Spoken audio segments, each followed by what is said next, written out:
welcome to the Truth About Him podcast, number one podcast Number with Health and one. Wellness. I'm Anthony. I'm Barry. Welcome back to another week of the number one podcast for men's health and wellness. Absolutely, How was your absolutely. week, boy? It was a really good week.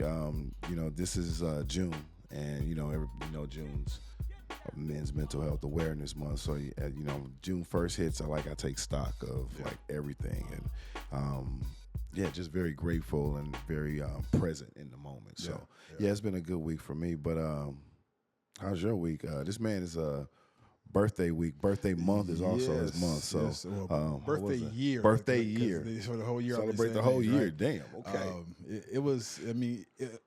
A milestone month for me. Mm-hmm. Year for me. Mm-hmm. My birthday.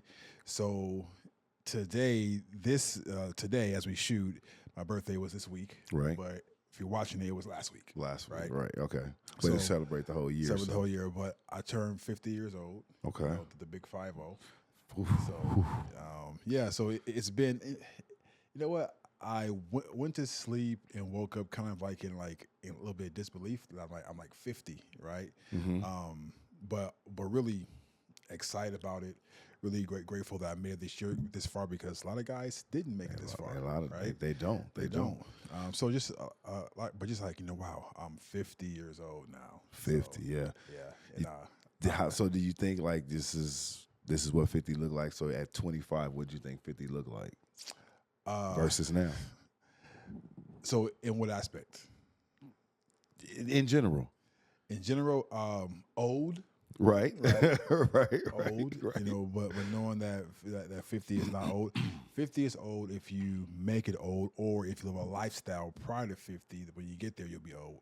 So if you live a lifestyle of not taking care of yourself, like abusing your body, abusing your mind, all that. But and I don't know if people are just complimenting me or don't want to tell me the truth, but oh, you're 50, you don't look 50, you like 30s, maybe 40s. Well, I was about to say 30s is a little aggressive. Yeah, but I hate when they say 30s. Yeah. No, I don't.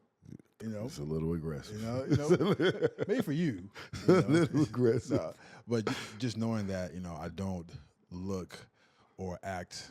And I don't even know if 50 is a look or act. Right. What does it look like? Yeah. Yeah. So it's like I'm just being me, just living life, and growing and having fun, and just really looking forward to more experiences. Absolutely. I was talking to my wife last night, and I'm like, our generation, we're our parents now. We are. If you think back to where your parents were at our age, right? And we were in our 20s, and we have kids that are in their 20s or late teens, or we have that now, and that generation that's behind us is growing bigger and bigger and bigger, and a generation that was ahead of us, like our grandparents and our parents, that population is shrinking, and we are becoming that. I hate to say it, but we're becoming the old heads on the block. We're becoming the ones that people go to for counsel. We're becoming the ones that lead family meetings and conversations. We're becoming those pillars now. That means that we have more wisdom, and people see us as being more valuable. We're becoming more valuable. Our generation is becoming more valuable. And two things I thought about too. Every time you're around someone who's a generation older than you, constantly pick their brain, because that generation is dwindling down, smaller and smaller, and we are stepping into their shoes, just like the generation behind us is stepping into our shoes. So, man, it's just crazy. We're that generation now. We are that generation. We're that generation. Yeah. But I want you to take a moment, and have a proud dad moment, and proud dad moment, and express and give them that track star of yours some flowers right now, bro. That was I'm proud of her, so I want you to, if I'm proud of her, I know you go ahead and cook real quick. Well, actually, I have two track stars. Right? Track stars, plural. That's right. I have a 17-year-old junior. Who she was a part of a 4x1 team with her sister that set a new meet record. At their high school invitational. Okay. Right. So record books. She broke like 2 or 3 of her personal records in 100 and 200. Okay. right? And now she's going to be a senior this coming year. So our goal is to get her. And plus, she excels at academics. She's a A student, high GPA. So our goal is to get her scholarships for both academics and athletics, right? And then she'll be going to the AAU Junior Olympics Okay. in Texas this year. Okay. So that's my 11th grader. That's right. That's just one That's of the my stars. 11th Okay. grader, right? Great. So my freshman, first year. So my girls have been running track for maybe 3 years maximum. Right? Okay. So Yeah. really on a organized professional scale. Mm-hmm. 3 years. So my freshman came in and also set records. So she was a part of the 4x1 team with her sister. Okay. That they set a meet record. Her 4x4 team, they set a school record for that. So they'll be They're in the record books. Right?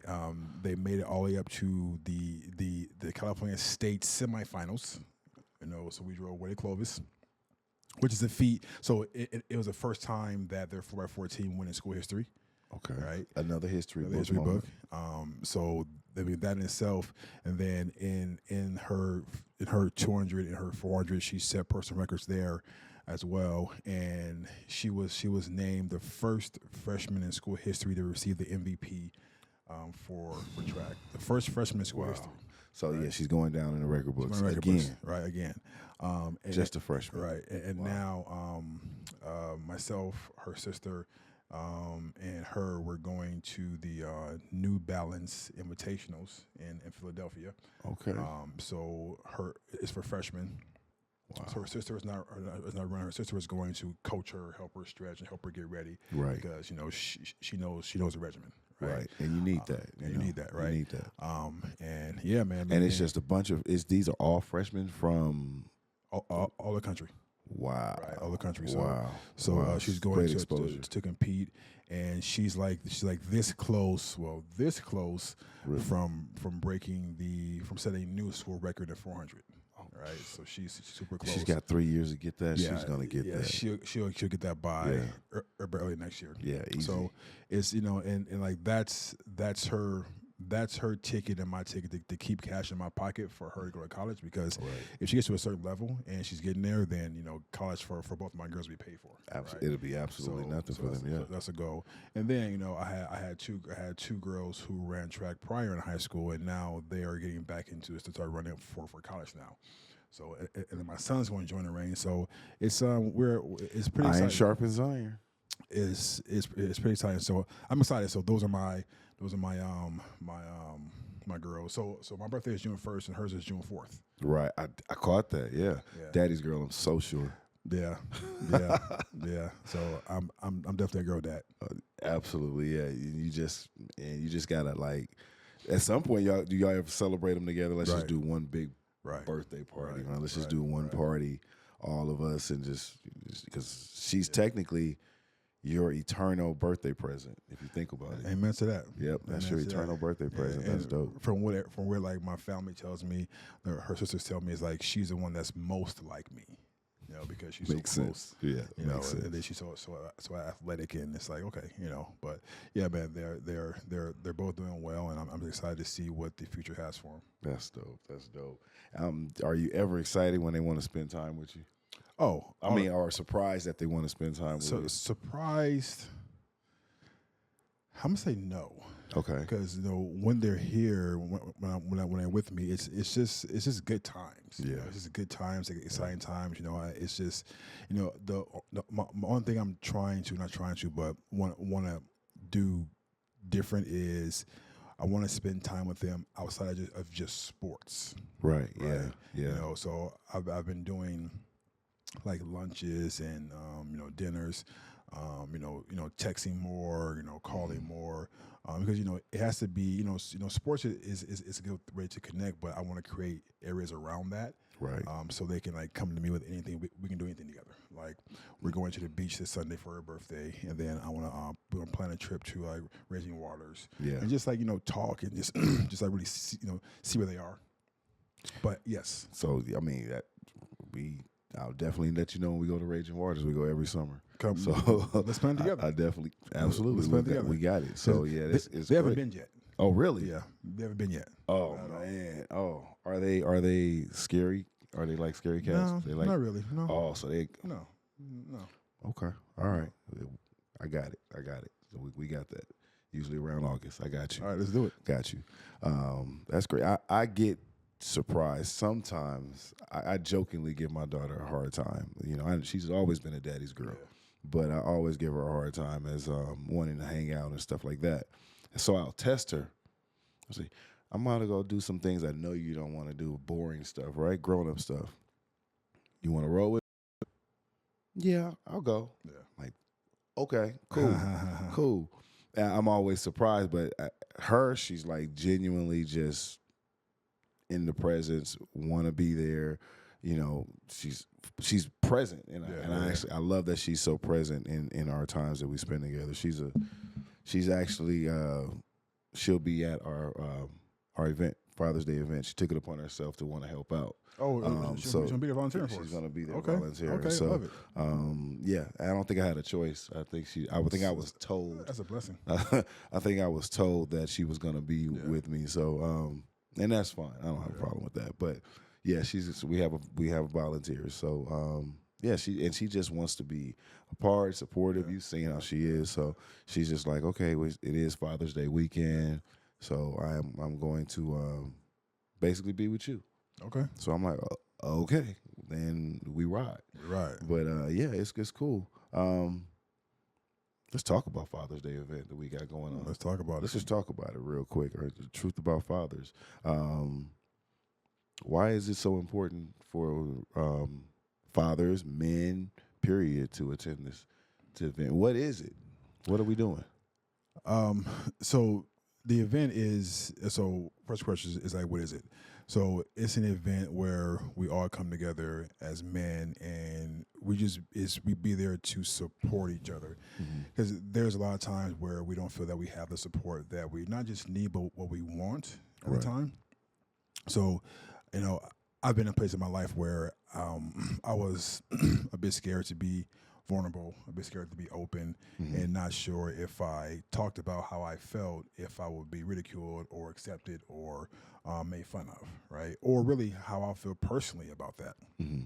So it took me going to an event to see that, you know, there are other men out there who are experiencing the same thing I'm experiencing, are going through the same pain, the same anxieties, the same struggles. Like it's not just me, because at that time in my life I thought it was just me, right? I'm the only man that's going through this, and I think a number of men think the same thing. But we want to create a space where men can come and just open up, let down their guard, attend, open up, let down their guard, and just figure out or learn what a real man is. Right.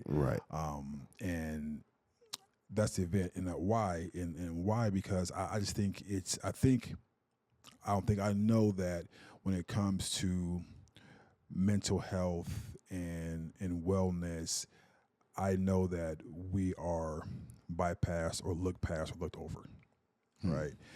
There are not a lot of resources that I know of that a man can go to and get the true help that he needs without judgment, without having anybody look at him and point fingers, without thinking that everything that he does is a result of his inability, inconsistencies, or something that he can't do. So it's a place where men can come and just really break the barriers of what they're experiencing in their lives. Right. I mean, yeah, right on it. Like like we said earlier, it is June, and we all know it.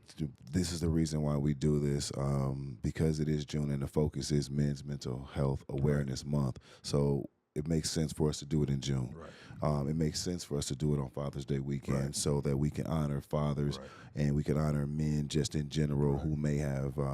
It grows bigger than even us. It grows big. What about the man that's was very close to his father, has lost his father, and now Father's Day is hit, and he's dealing with something. He's dealing with anxieties. He's dealing with, grief. He's dealing with a bunch of different things. What better place to attend than Truth About Fathers, because it's more than, we have it and we mean it for men with kids and men that don't have kids, men who have lost their fathers, and this is a time for them to reflect. One thing I'll always say about us as men is we can complain about something. We can complain about how we're struggling and no one's listening to us, and we feel like this weight is on our shoulders, and we don't utilize the resources that are given to us. Agreed. That you have a responsibility to utilize the resources if you know you can. We're not going to Alaska to do this. This is not where you got to catch a flight or anything like that. This is something if anything, we're moving it closer to a broader population where people may want to attend because it's more local for them now. So it's incumbent on guys who, if they're feeling a certain way, dealing with anxiety, want a place to be present. More so than vulnerable. You want to be vulnerable, but sometimes we connotate vulnerability with being weak or showing a weakness. When we say we want to be vulnerable to someone, it's a certain weakness, but it's really just truly being present in your feelings at that particular moment. How are you feeling in that moment? And isn't that part of the problem is that men don't think they can be weak? But why is weakness looked at as such a bad thing? It shouldn't be looked at as a bad thing. Weak, so I don't want to show weakness. It's not about being weak. It's about being present. How are you feeling in this moment? And are you able to say how you feel in this moment? If I'm feeling a certain way on Father's Day, whether good or bad, I should be able to express it. I should be able to say it. But if I don't say it because I withhold my feelings because someone may think that I'm weak, then I'm basing my reaction and my perspective on what someone may think of me. Right. And I'm not growing. I'm stifling my growth. So the truth about fathers, it's important that we do this, and it's important that we shine the light on. We're just basically being a lighthouse, like we always say, to men, that let them know, like, you're not. If I had to know that if I'm dealing with something and it's so heavy, and I think that I'm the only one dealing with it, and if I go somewhere and I say, oh, I'm not the only one dealing with it, it isn't just me. Right. Man, okay, now I can relax and breathe a little bit. So how do you deal with that? I deal with this all the time, and this is how I cope with this. Right. Oh, I did that, and I grew from that. This is what I grew into. Oh, okay. Now you spark a conversation on growth and moving forward and being better. So that's our intentions. We have speakers coming out. We have you and I are going to have exercises going out. So it's incumbent upon guys to attend the event. Like I said, we want to pack the room out. I want to pack the room out. I want to show a bunch of men supporting each other in a space where there's no judgment, in a space where there's only support, in a space where there's only positive and thriving energy just circling the room. So that's our goal. Yeah, and that's really good. And, for everybody who's listening, we want you guys to be there. I mean, it's going to be local here in California, and we want you to come. So what we're doing is that we're offering a special where that if you get a ticket and you can bring a buddy, right? You can bring someone with you. We'll sponsor your plus one. We'll sponsor your plus one. So you bring the plus ones on us, and our goal is just to get guys there. I mean, the money is $25, $35, whatever it is. But that's just so we can get a commitment from you. Right. And the money is something that we want to emphasize that, hey, you know what? If you don't have it, you guys go half and half, right? You give what is it? Was it 1250? Well, I'm doing Yeah, math. Whatever, half of 1250. 30. Yeah, it's like 12.50. 1250, and just go in and just you guys both become, because the value that you will get out of this event will far beyond what it costs to attend. Right. Right. So our goal is to just have you there, have you in the seats, and have you transformed, have you leave that event being a better Version of man, yourself. Yeah. versions of man, Yep. father, husband, brother, son, what have you. Right. Yep. Because even though today or an event you may not be a father, but you have a father or had a father, Right. and maybe one day you will be a father. So Right. what more could you ask for? Is just because most of us aren't prepared for fatherhood. No. I wasn't. No. Right, but if you Nope. go to a place that can prepare you to be a father, and then once that child comes, you're like, oh, you know what, I got this. Right. So that's the event. Be It's a confidence builder, and the $35 a ticket. It's an investment. there. Right. It's just an investment. How much can you put on the value of yourself? Right. It's a $35 investment. It's a commitment, because when you adjust monetary prices or monetary things to something, you get that commitment from somebody, because it's less likely. Right. They're gonna show up for. I'm going to get my investment, my ROI, my return on my investment. I'm going to get that, and that's all that is. But more importantly, what will you gain, like you said, when you leave? Right. That stuff that you're going to take with you decades down the line. That stuff you're probably going to pass down, and willingly or unwillingly, know you're going to pass down stuff that you learned from June 14th. Right. So, can you really put a price on that? Negative. You really can't. No. So, or you shouldn't. You really shouldn't, because you narrow. It's a narrow-minded thought process. When you start thinking narrow-mindedly, you're like, oh, it's this for that. No, it's an investment for the rest of your life. Yeah. That's all it is. So, rest of your life. June 14th, we'll be in Inglewood, California. Yes, sir. 10 to 6. Tickets will be purchased, and addresses on the ticket once you purchase it. But it's definitely going to be a game-changing event, and we are 8 days away, so a little over a week, a week and some change. So I'm excited about it.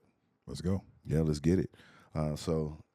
So what's the next 50 years of your life look like? Where do you see the next 50? Well, I firmly believe that these next 50 years will be the best 50 years of my life, because it's more.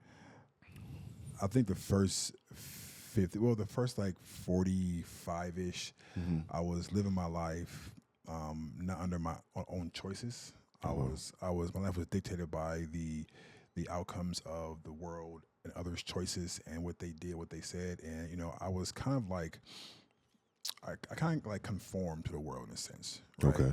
And that first 50, there was so much dissatisfaction in my life. There were so many things that I wanted to accomplish and do, and I felt stuck, right? I felt stuck, and I know, like, looking back on that and looking back on the choices, looking back on the lifestyle, looking back on decisions, I regret nothing, and however, I learned so much.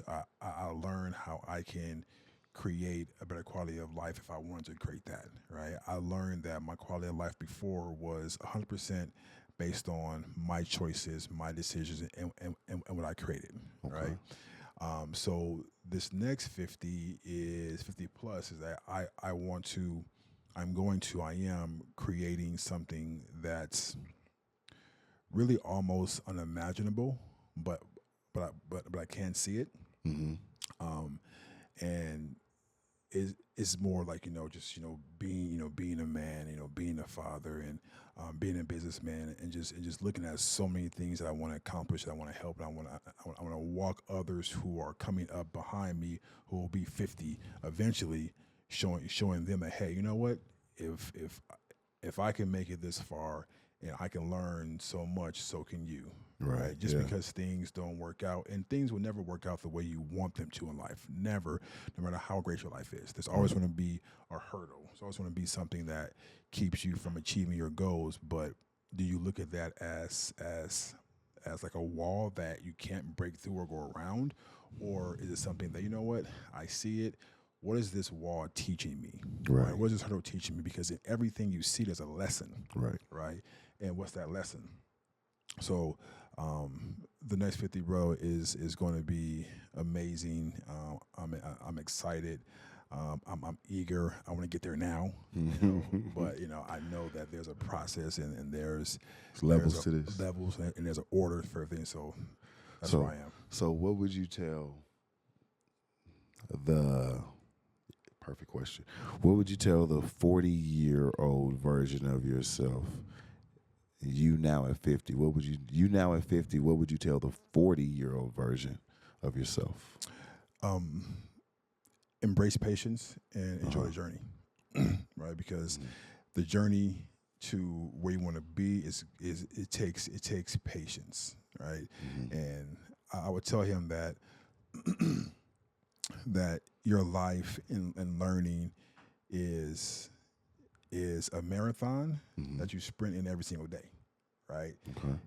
We want to get to a place so quickly that we don't learn or see the lessons on the way.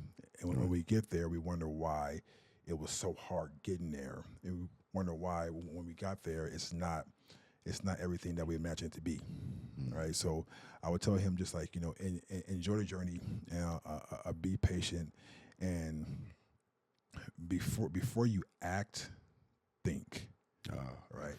Okay. Take a moment, think, and then act, right?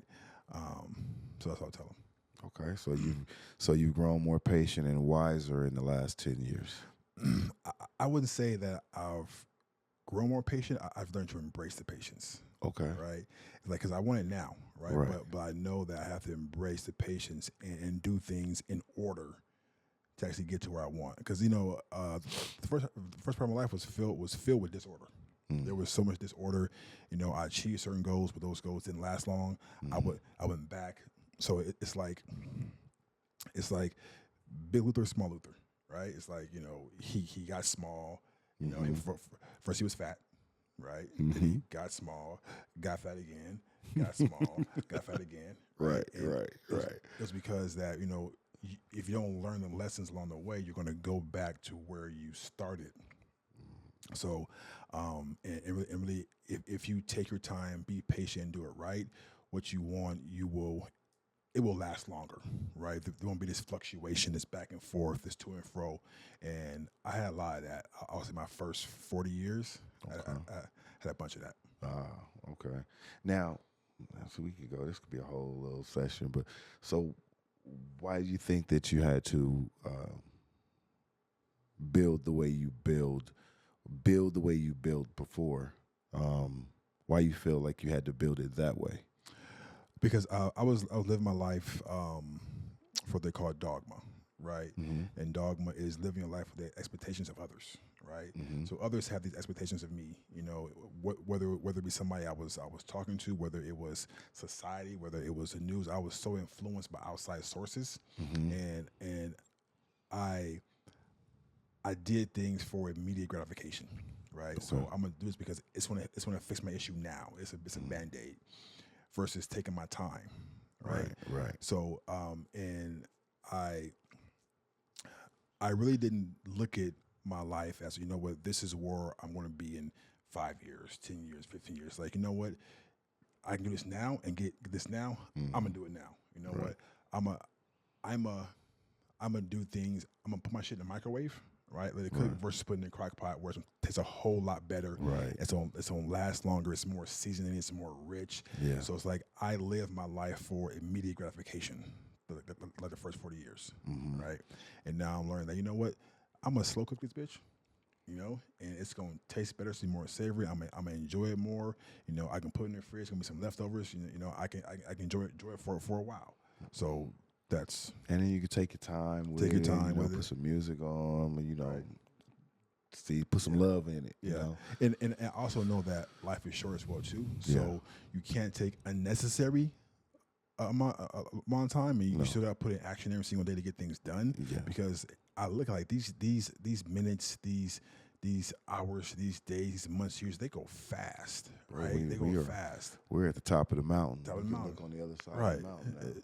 Exactly. So, yeah. Exactly. So it's like, even though you gotta practice patience, you also have, and that's why I said that it's a marathon that you sprint in every day because you have to get things done. And it's funny. I was on my Instagram yesterday, and a video popped up. It was a video of a 53-year-old man, right? He's in the gym working out, and the voiceover is saying that once a man hits 50, he has an average of the average man after 50 has 26 years left, right? The average man, right?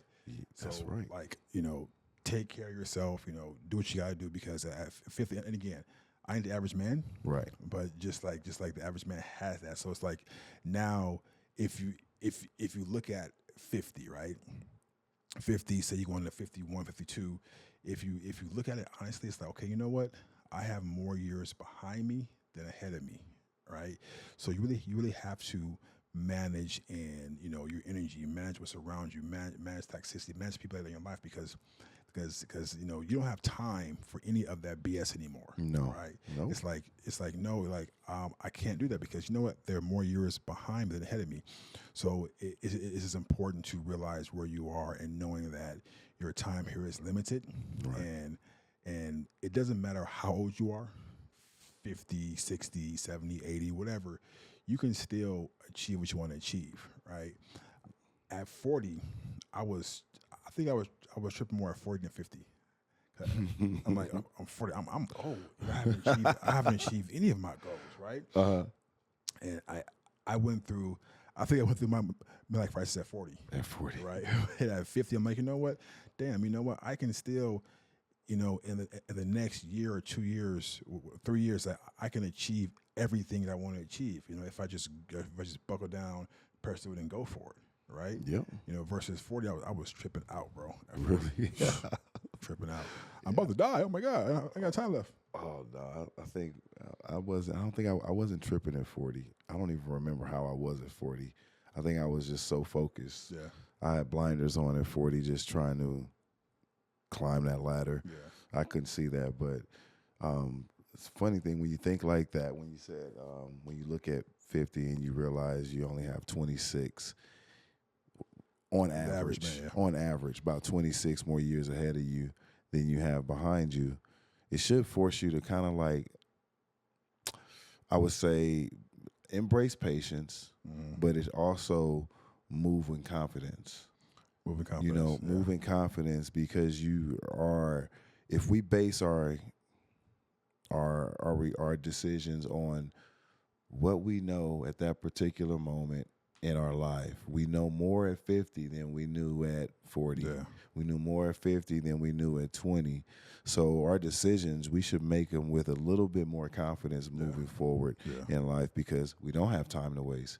We 26, 20, that's 26 Christmases, that's 26 birthdays. So your 26 times you see your kids' birthdays. So if you look at that, like, why would we waste time? Right. So therefore we should move in confidence. We move in order. Well, I always tell Sean, we don't move fast, nor do we move slow. We just move correct. Yeah. So you move correct, however, whatever that looks like to you. But if you're standing around always wondering, did I do the right thing, or is this the right thing, or if this and if that, or I'm gonna try to do this, you've never taken a step forward. Yeah. As opposed to just moving in confidence. You know what you want. You've been here long enough. Yeah. You know what you want. Move in your power, move in your light, and move in confidence. Know that you're making the best decision for you at that particular time with the knowledge that you have at that particular moment. Yeah. I think it comes down to like wisdom, and when you say, would you tell Sean that it reminded me of a story that I heard, and I'm gonna use. I mean, it's a story that's fictitious, but it talks about wisdom and how a father passes down wisdom to his son. And I'm gonna give the PG version of it, right? Okay. I So don't even know where this one's going. yeah, and I'm sure people heard maybe you heard it before, right? So there are two bulls sitting on the mountaintop, right, or a countryside, wherever it is, father and son bull, right, and then down in the pastures is a bunch of cows, and if you know that bulls are males, Right. cows are females, right? So the son's all excited. You know, he says, Dad, why don't we run down there and we smash one of those cows, right? Get all them bulls. We smash all them bulls. Right? All them cows. Like, we run down, we smash one of those cows. Dad was like, no, son. How about we walk down there and we smash them all? Right. So and that's a story of like, even though but it's a story of like patience and wisdom and how as you grow as a man, and if you're lucky enough to have kids or a son, you can push that wisdom, transfer that wisdom from you Right. to him. And it's about how we learn along the way, because as we're kids and as we're less mature, we think things are for immediate now gratification, right? If I get it now, I need to have it now, right? But not knowing what that now is going to make your future look like, right? And I think that's the importance of like having a dad, because if you look at some of the top businessmen in the world or businesswomen in the world, they had fathers that taught them the ropes, that taught them how to, that prepared them. Right. Right. Yep. They had that. And you just remember, like, I don't know, like me personally, I remember the physical lessons, so to speak, that helped mold me more so than the verbal, like, don't do this because of this, or don't do that. Now, I remember things that physically showed structure, that physically showed discipline, and those are the things that stick to you, and those are the things that you pass down. And again, sometimes you pass them down unknowingly, Right. but you pass them down. Right. Whether good or bad, Right. You pass them down. So it's important that that's what's so important about passing down the legacy and not being gatekeepers and holders of information. You want your kids to know just as much as you know. So if something happened, if I had a negative experience or something, I'm going to share that as well. Right. I'm going to share that as well. This is what I did because I thought that it would do, I thought I would get this out of it. Right. And I was thinking that the whole way, and, it made sense to me at that time, but here's the monkey wrench that was thrown in there. So if you ever come across something like this, always be aware and pick the brains of people that were in those experiences and that had those, so you can make an informed decision. Right. So you don't lean totally and solely on your own understanding. Right. That you don't be so hasty. That you have options. If somebody tells you, you owe this, Right. you have options, Right. regardless of what they say. Right. So you're not just going to fall for the first thing that they tell you. So these are things, especially as they get older, again, the conversations get different. The lessons and the life lessons should be getting more advanced. The conversation should be more diverse. Right. So, which is why, you have those extra connections outside of sports with your daughters. I used to take my daughter out on dates before she was going on dates, so she can know. And I swear I created a monster, because she goes out, she wants steak. Right. And you better be able to get her a steak, or, she'll stay and eat her steak, but she's going to pay for that. If you can't pay for it, she's going to get her steak, because that's what she's used to. Right. She's used to you opening her door if she's going out with you. She's used to you. If we're going out to dinner, why should she pay for that? Right. Unless she wants to. Right. So these are the things that just different things. Me and Sean, we go to the gym. That's our time. Yeah. We drive out here. That's our time. We go play basketball. That's our time. Right. We go get ice cream. That's our time. We go get smoothies. That's our time. Yeah. So we have multiple outlets to have conversations and speak. When he was younger, what was it, son? Video games. Yeah. 2K. Until he started whipping my ass, and then I don't want to play no more because I'm too competitive. I don't like to lose. But it was levels to that. It was different levels to it. So, and then I was outside of basketball. Basketball was that was a given. Yeah. As your kids grow, parents should grow as well. Right, it's the parents that want to treat their 22-year-olds like 16-year-olds, or treat your 18-year-olds like 8-year-olds. Yeah. That's where the divide is going to happen, and kids are they can't help but grow up. Yeah. You can't keep a 8-year-old an 8-year-old. Yeah. Because she's going to be around her 16-year-old. She's going to want to do things that her 16-year-old want to do. And so how do we as parents navigate that? And we just stay consistent when we stay present in their lives, and we let them know. We keep our, I like to call it I have an open door policy. Mm. Anything and anytime you want to speak about anything, I would rather we speak about it now than later. Right. Because later it might get too crazy, So who knows? Let's deal with it now, and we'll figure out. We'll get through it like we always do. So, it's just important that we evolve and we stay comprehensive of how our kids are growing and how they are, who they're around, and stuff like that. So, fatherhood, man, fatherhood. It keeps going back to truth about fathers. It just keeps going back to that. Yeah. So, I'm happy to be a father. I'm proud to be a father. Yeah, and you also, as you grow and get wisdom, you realize that, and as your kids grow and they get wisdom, is that you can learn from your kids as well too, right? Because like my kids have taught me so much. Absolutely. And it's like, oh, well, okay, you know what? I didn't see things that way. So that's something that I've definitely embraced, and I like that. I see the maturity, and where they are. And it's from my 30-year-old down to my 13-year-old. It's like I learned. That's a cold spectrum. Yeah. I learned so much because they. That's why you don't look 50.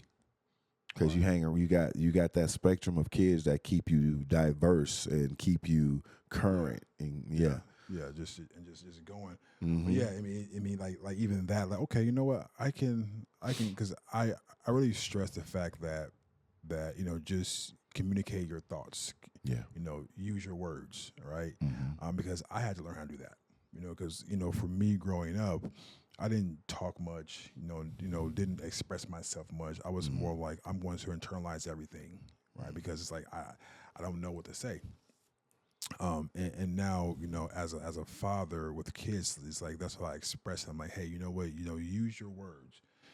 Don't hit, don't run away. Because my son had this thing where he would get mad and run in the bathroom and close the door. I'm like, first of all, that's girly. Right.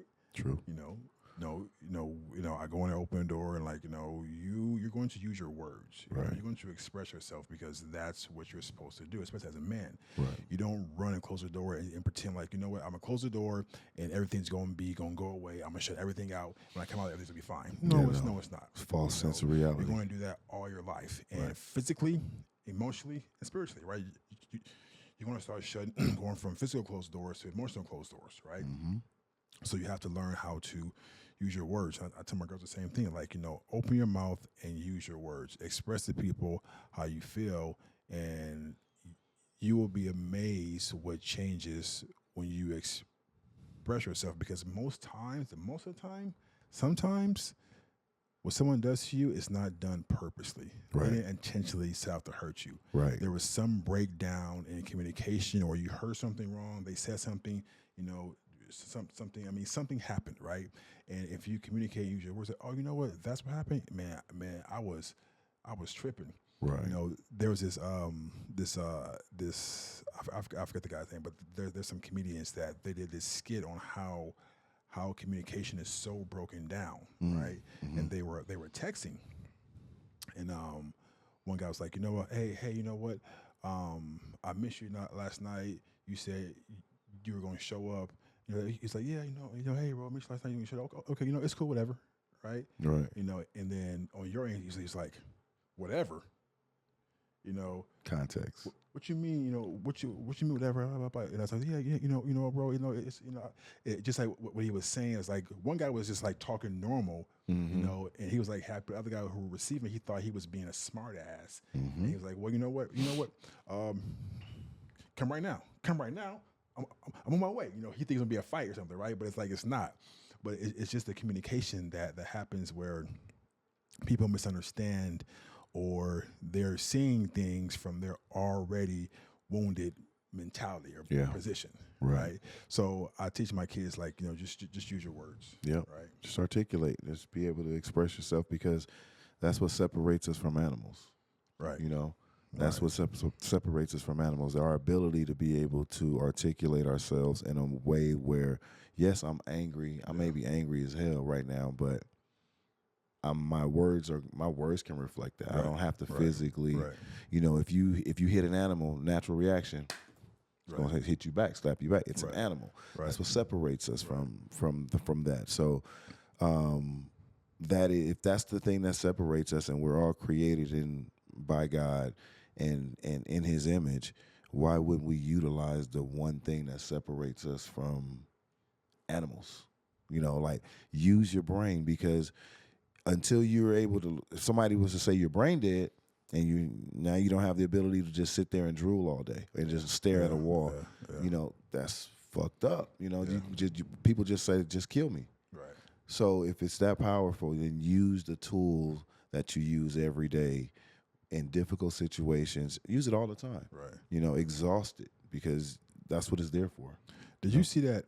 I think it was maybe last week or 2 weeks ago. It was a video on social that was trending.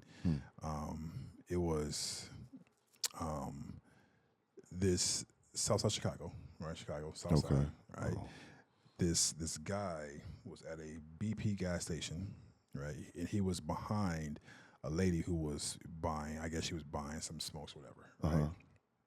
So he's behind her, and apparently he asked her, well, you know what, you want some smokes? No, do you want some weed? Right? Okay. That's the story, right? And she in line, he a weed man. Right. She buying cigarettes, smokes, maybe she wants some weed. Right. So I'm not sure what she says. So she walks away. He walks up to it's an outside counter window. He walks up. Her boyfriend pops out of the car holding a gun, right?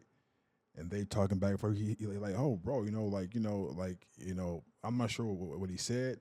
Homeboy gunned him down. Pop, Wow. Pop, pop, pop, pop, pop, pop, right there in the middle of a gas station, right? For just, he thought that he was talking to his girl, and I guess he was offering her some weed, right? Yeah. Which that's what a weed man does, right? He offers weed. So he gunned him down, and I'm like, you made that decision off of a temporary emotion and insecurity, and now that woman that you were protecting, you will never see again in your life, because next morning he arrested, he in jail. Oh yeah, right? Yeah. He's in jail right now, right? So it's like, so I mean, the comments like, well, she gonna be sucking some other dudes dick next week, right? It's like, the stories that we tell ourselves. It's just amazing, right? Yeah, to feed our insecurities, and it's human nature, and it kind of pisses me off how all of us, it's human nature, but it pisses me off how we can go down a rabbit hole of negativity. Yeah. And it led to him killing someone, and now there's a mother without her son. There's a child possibly without a father. Yeah. It impacts way more, but we go down we start with this negative thought, and then we go down this rabbit hole of negativity. Rarely do we go down a positive thought and go down that rabbit hole of positivity, for a lot of different reasons, self-worth, negative perspectives, not feeling that you're worthy enough, and then living in that. Like, it pisses me off how we do that, instead of figuring out, why am I going down this? Figure out your why. Why am I going down this rabbit hole of negativity? Because I feel I don't deserve this. Well, why don't you feel like you deserve this? Well, because when I was 7, 8, I had teachers, or I had somebody in a bully tell me I wasn't shit, I was never going to be shit, and I held on to that. Right. Okay, so why would you hold on to that? Now, at this point, at stage of your life, you're an adult, you're grown, and you've never went back to talk to that 8-year-old. You never went back to necessarily name that demon of why you feel that way. It's not until you go back that you name it, you tell that 7-year-old, that 8-year-old exactly what he or she needs to move on and to grow and believe you, because who's to say you can't do anything? I jokingly say this a lot. somebody may say, "Oh, this kind of difficult. Is it brain surgery? Is it rocket science?" Right. Because Exactly. if it's one of those, I can't. I can't fuck with it. Can't do it. I can't do it, and it's not because I can't do it. It's because I don't want to put the time and the energy to learn how to do it. Right. So I don't want to do it. So I can't. I'm not doing that. Right. Anything else? Right. I could potentially see if I want to do that or not. Right. And I'm pretty sure I can if I take the time to do it. But that's how we should think. We can do whatever the hell we want. Right. It's just we choose to do it or not. So it's all about perspective and mindset. Okay. So yeah. Should we remind them again? June 14th. Yeah. Truth About Fathers. June 14th, Truth About Fathers. Just be there and just come experience it. So the link will be down below. Yep. And if you're watching this, you'll probably get hit with one of our ads. So just know that we are looking out for you guys. We're looking out for you. So that is the truth about him. Truth about him. And that's about it. me being 50. Truth about him being 50. That's it. So we good? We good, bro. All right. So guys, it's always amazing sitting here, talking to my boy about, about life, about being a man, about being a father. It's about living with intention, right? Yeah. So, and I know you guys know people who wants this message, who needs this message, because you're watching. So pass it on. We love for you to share, like, comment, and just let us know about what questions you have, because your questions fuel our future episodes, right? So thank you guys for watching Truth About Him. We'll see you guys next week. Peace.